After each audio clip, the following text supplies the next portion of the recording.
आशा करता हूं आप सब बहुत अच्छे होंगे। मेरा नाम है सिद्धांत अग्निहोत्री। स्टडी ग्लोस पे आपका बहुत बहुत स्वागत है। तो दोस्तों, गीता का आज हम 7वां अध्याय खत्म कर लेंगे और अब हम 8वां अध्याय शुरू करेंगे। Power of ignorance. कि हम तो भैया इग्नोरेंस में ही जीते हैं। यहां पे भगवान कृष्ण बोलते हैं कि जो इंसान समझता है मेरे बारे में कि मैं एक मैनिफेस्टेशन हूं, वो मेरे हायर नेचर को, उसको मेरे हायर नेचर को समझने में डिफिकल्टी होती है। तो मैं हूं क्या? यहां पे बताया है कि जो फॉर्म हम इंपोज करते हैं फॉर्मलेस पे, एक है फॉर्म भगवान मूर्ति पूजन, ठीक है, और जो हम इंपोज करते हैं फॉर्मलेस पे, ये हमारी लिमिटेशंस हैं। मैंने बताया था ना कि भक्ति जो है वो थोड़ी आसान है। मेन आपको उसी फॉर्मलेस को समझना है, ठीक है, जो हमेशा है, हमेशा था, हमेशा रहेगा, उसी परमेश्वर को ही की ही तरफ जाना है। अब उसके दो मार्ग हैं, द्वैत और अद्वैत। अद्वैत पहले आया, द्वैत बाद में आया। दोनों से ही, हालांकि रास्ते अलग अलग हैं, लेकिन डेस्टिनेशन एक है। तो जो फॉर्म्स, वो हमारी लिमिटेशन है, क्योंकि हम वहां तक नहीं पहुंच सकते। हम अल्टीमेट रियलिटी से अपना मुंह मोड़ लेते हैं और इसीलिए हम इमेजिनेटिव कंस्ट्रक्शंस बनाते हैं। कोई बात नहीं, आप कितने भी भगवान हिंदुइज्म में बना सकते हो, कोई इशू है ही नहीं। लेकिन एक्चुअली में भगवान तो वही है जो कि हमेशा इटर्नल रहेगा। The unmanifest. सब खत्म हो जाएगा, सारे फॉर्म्स खत्म हो जाएंगे, लेकिन भगवान तब भी रहेगा। दुनिया खत्म हो जाएगी but he will be there. तो आप उसको समझो, वही है जो आपकी जिंदगी चेंज कर रहा है, इस पूरी दुनिया को चेंज कर रहा है। वही है सारे फॉर्म्स के पीछे, the immutable centre of endless mobility. ऐसा मेरी क्रिएटिव पावर है योग माया। मैंने योग को भी, माया को भी, दोनों को भी योग माया के थ्रू मैं अपने आप को रिवील करता हूं। भाई, मैंने ही इस जगत को बनाया है, तो माया भी मैंने बनाई है। अब ये जो लोग माया में खो जाते हैं, वो मुझे कभी जान ही नहीं पाएंगे। सुप्रीम जो है is not only in the word but beyond it. हम अगर सुप्रीम को इस दुनिया में ही खोजेंगे तो इस दुनिया में फंस के रह जाएंगे। हम मक्का जाते हैं, हम यरूशलेम जाते हैं, हम कैलाश जाते हैं, ज्योतिर्लिंग जाते हैं, सब जगह जाते हैं, लेकिन बहुत लोग तब भी दुखी रहते हैं। ज्यादातर लोग तब भी दुखी रहते हैं। कुछ लोग, मैंने बताया था ना, 4 तरीके की जो भगवान को कौन खोजता है, 4 तरीके के लोग। एक, जिनको ज्ञान पाना है, दूसरा जिनको वेल्थ, और तीसरा जिनको लालच है। वेल्थ, लालच और ज्ञान वाले ये ऐसे ही हैं। इनफैक्ट ज्ञान वालों को भी इसमें रखते हैं, लेकिन जो विजडम पाना चाहता है वही मुझे ढूंढ पाता है, बुद्धिमता। और वो नॉलेज से नहीं आएगी। जरूरी नहीं कि आप नॉलेज हो तो आपके अंदर विजडम भी हो। इस पर मैं पूरा चैप्टर ऑलरेडी दे चुका हूं। तो सुप्रीम जो है वो इस दुनिया के बहुत ज्यादा आगे है। हम ये मिस्टेक कर लेते हैं। हमारी मिस्टेक ये है कि yes, there is a form of supreme, लेकिन इट्स कंप्लीटली ओके। देखिए, मेरे हिसाब से तो ये ओके है, बट भगवान कृष्ण बोल रहे हैं, भगवान कृष्ण का कहना यही है कि सिर्फ और सिर्फ हमको उस फॉर्म पे फोकस नहीं करना चाहिए, हमको उसके आगे सोचना चाहिए, क्योंकि वो फॉर्मलेस तक पहुंचाने का रास्ता है ये चीज। So the pure is being in, only pure being is unmanifest. जो प्योर है, जो प्योर बीइंग है, that belong to the unmanifest.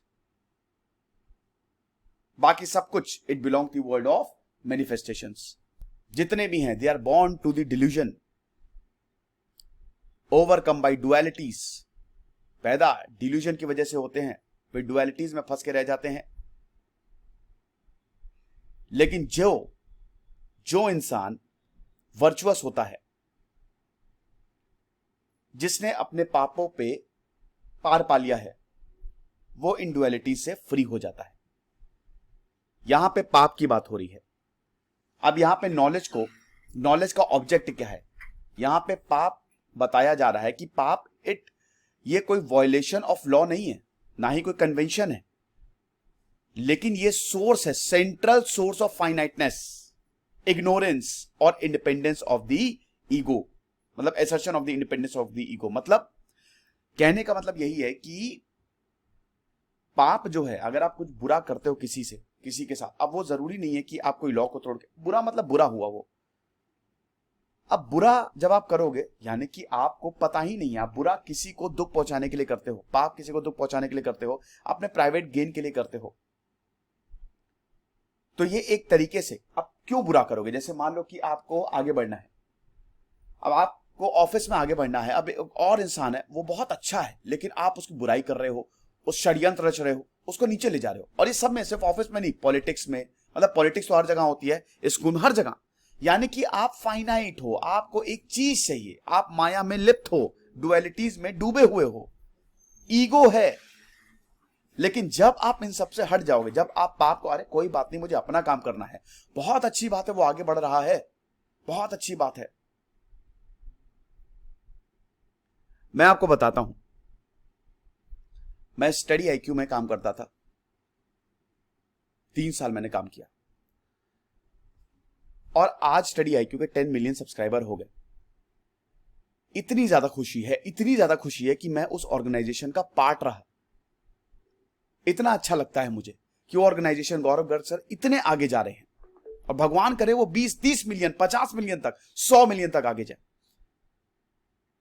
अब अगर मैं बोलूं अरे यार पंचायत करो, ये तो गलत है, ये क्या हो रहा है, नहीं गलत है ना, तो फिर मैं इग्नोरेंस में डूबा हुआ हूं। जब कोई आगे बढ़ता है उसकी तारीफ करिए, आपका समय आएगा, आपकी अपनी किस्मत है, आपका जब वक्त आएगा भगवान आपको तैयार करता है। अगर कोई आगे बढ़ रहा है तो ये उसकी किस्मत है, ये उसका, आप समझिए कि प्रारब्ध है।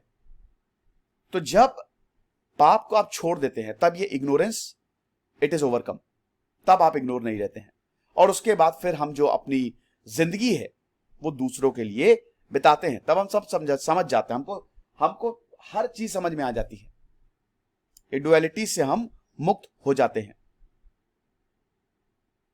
अब आपका devotion it depends on the knowledge of God, आपको कितनी ज्यादा भगवान की नॉलेज है, भगवान में श्रद्धा है।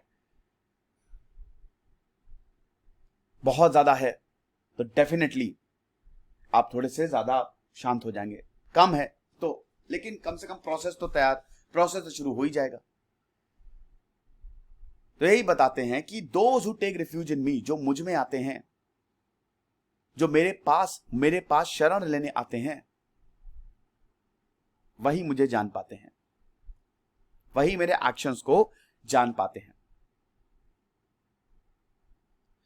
जो मुझे एक देखते हैं, मटेरियल और डिवाइन एस्पेक्ट सब कुछ मैं चला रहा हूं, उनको मेरी पूरी नॉलेज होती है। कहने का मतलब यही है कि हमको भगवान की लीला समझनी है। जब हमको उसकी पूरी नॉलेज हो जाती है, नॉलेज का ऑब्जेक्ट क्या है कि हम समझ पाए जो हमारे साथ हो रहा है। अगर हम ये समझ लें कि ये बहुत बड़े प्लान का हिस्सा है, it is the part of big plan. JK rolling बहुत ज्यादा, जो हैरी पॉटर की ऑथर है, उन्होंने बहुत स्ट्रगल किया, बड़ी प्रॉब्लम हुई, उनके पति ने डाइवोर्स दे दिया, उनको बच्चे पालने थे, 30 साल की थी वो, घर छिन गया, सड़कों पे सोई, बहुत दिक्कत। लेकिन उसके बाद उन्होंने किताब लिखी, और वो किताब जो है हैरी पॉटर, दुनिया की सबसे बेहतरीन किताब बनी, अरबपति हैं आज जेके रोलिंग। ऐसे ही केनी रीव्स के साथ हुआ। केनी रीव्स एक बहुत बड़े एक्टर हैं हॉलीवुड के। केनी रीव्स की गर्लफ्रेंड जिसे वो सबसे ज्यादा प्यार करते थे, उसकी डेथ हो गई, उनकी मम्मी छोड़ के चली गई, मम्मी की बहुत कम उम्र में डेथ हो गई। उन्होंने बहुत काम किया, सड़कों पे सोए, घर नहीं था रहने के लिए, और फिर बहुत बड़े बने। ऐसे इब्राहिम लिंकन के साथ हो, ऐसे ही एपीजे अब्दुल कलाम के साथ हो। इस दुनिया में जो भी महान है, पहले बहुत दुख आते हैं, और अगर आपके पास दुख आ रहे हैं तो आप ये समझिए कि ये भगवान हमको तैयार कर रहा है। You are preparing, he is preparing for you bigger plan. अब आप रोते रहेंगे कि अरे यार मेरे साथ ही ऐसा क्यों होता है, आप समझ ही नहीं पा रहे हैं। स्वामी विवेकानंद जब भगवान काली मां उनको दर्शन देती, स्वामी विवेकानंद ने काली मां से पूछा कि आप मुझे इतना क्यों दुख दिया आपने, मैं ही क्यों? तो काली मां ने जवाब दिया उनको कि बेटा अगर तुमको नहीं हम देते ना तो तुम स्वामी विवेकानंद नहीं बनते, ये जरूरी था। तो कभी कभी आपको एक्सट्रीम तक ले जाता है भगवान, ये यूनिवर्स, ये एनर्जी। कभी कभी आपको बहुत दुख मिलता है, लेकिन it is the part of the big plan. जब आप देखोगे तो सब लाइन में आएगा। जब आप सक्सेस हो जाते हो ना, तब आपको पता चलता है हाँ यार बहुत बड़ी बात थी वाकई में। एक कहानी है ना कि एक आदमी था, उसने अपने उसका जो बच्चा था और उसकी फैमिली थी, मतलब उसकी वाइफ थी, तो उसने जमा जमा करके थोड़े थोड़े पैसे करके काफी पैसे इकट्ठा किए और उसने सोचा कि ये सब पैसे मैं एक क्रूज में लगाऊंगा। मैंने बहुत पैसा कमा लिया, मैं एक मिडिल क्लास आदमी हूं, पैसे मेरे पास आ गए हैं, अब मैं घूमने जाऊंगा अपनी फैमिली के साथ। और पहले शिप चलते थे, शिप में घूमूंगा। और उस समय बहुत बड़ा शिप आया, तो उसने अपने सारे पैसे इस शिप की टिकट बुक करने में लगा दिए कि इसी दिन का मुझे इंतजार था। 4 लोग थे, फैमिली थी। अब उसका बेटा बहुत बीमार पड़ गया, और जब बेटा उसका बीमार पड़ा तब उसको लगा कि यार क्या करे, काफी बीमार पड़ गया, बहुत ज्यादा बीमार पड़ गया, तो परेशान हो गया। शिप छूट गया उससे, वो नहीं जा पाया। जिस दिन जाना था उस दिन बेटा इतनी ज्यादा बीमार पड़ गया, उसका दिमाग खराब हो गया। अरे यार क्या बकवास है ये, मुझे बहुत मतलब कोसने लगा कि नहीं करना मुझे ये सब, इतनी मुश्किल से मैंने पैसे जमा किए, मेरे सारे पैसे डूब गए, दिमाग खराब उसका। 5 दिन बाद खबर मिलती है कि वो पूरा का पूरा शिप डूब गया। उस शिप का नाम था टाइटैनिक। तब उसको पता चला कितनी बड़ी बात है। तो जो होता है अच्छे के लिए होता है। अब दोस्तों ये हमारा 8वां अध्याय खत्म हो गया है, 7वां अध्याय खत्म हो गया है। अब 8वें अध्याय में हम बहुत भयानक चीज जानने वाले हैं, कॉस्मिक एवोल्यूशन के बारे में। ये हम आगे बताएंगे। अभी अर्जुन बहुत कंफ्यूज्ड है, अभी भी अर्जुन को समझ नहीं आ रहा है। तो अर्जुन अभी बहुत सारी चीजें पूछने वाले हैं कि आप बोल रहे हैं अनमैनिफेस्ट, अभी यहां पे अनमैनिफेस्टेशन आपने सुना, और कहीं कहीं बोला है गीता में कि मैनिफेस्टेशन इज रियल। तो इसका मतलब क्या है, ये क्या डिफरेंस है? तो अगले चैप्टर में आपका क्लियर हो जाएगा सारी चीजें। खुश रहिए, पढ़ते रहिए। दिस इज सिद्धांत अग्निहोत्री साइनिंग ऑफ।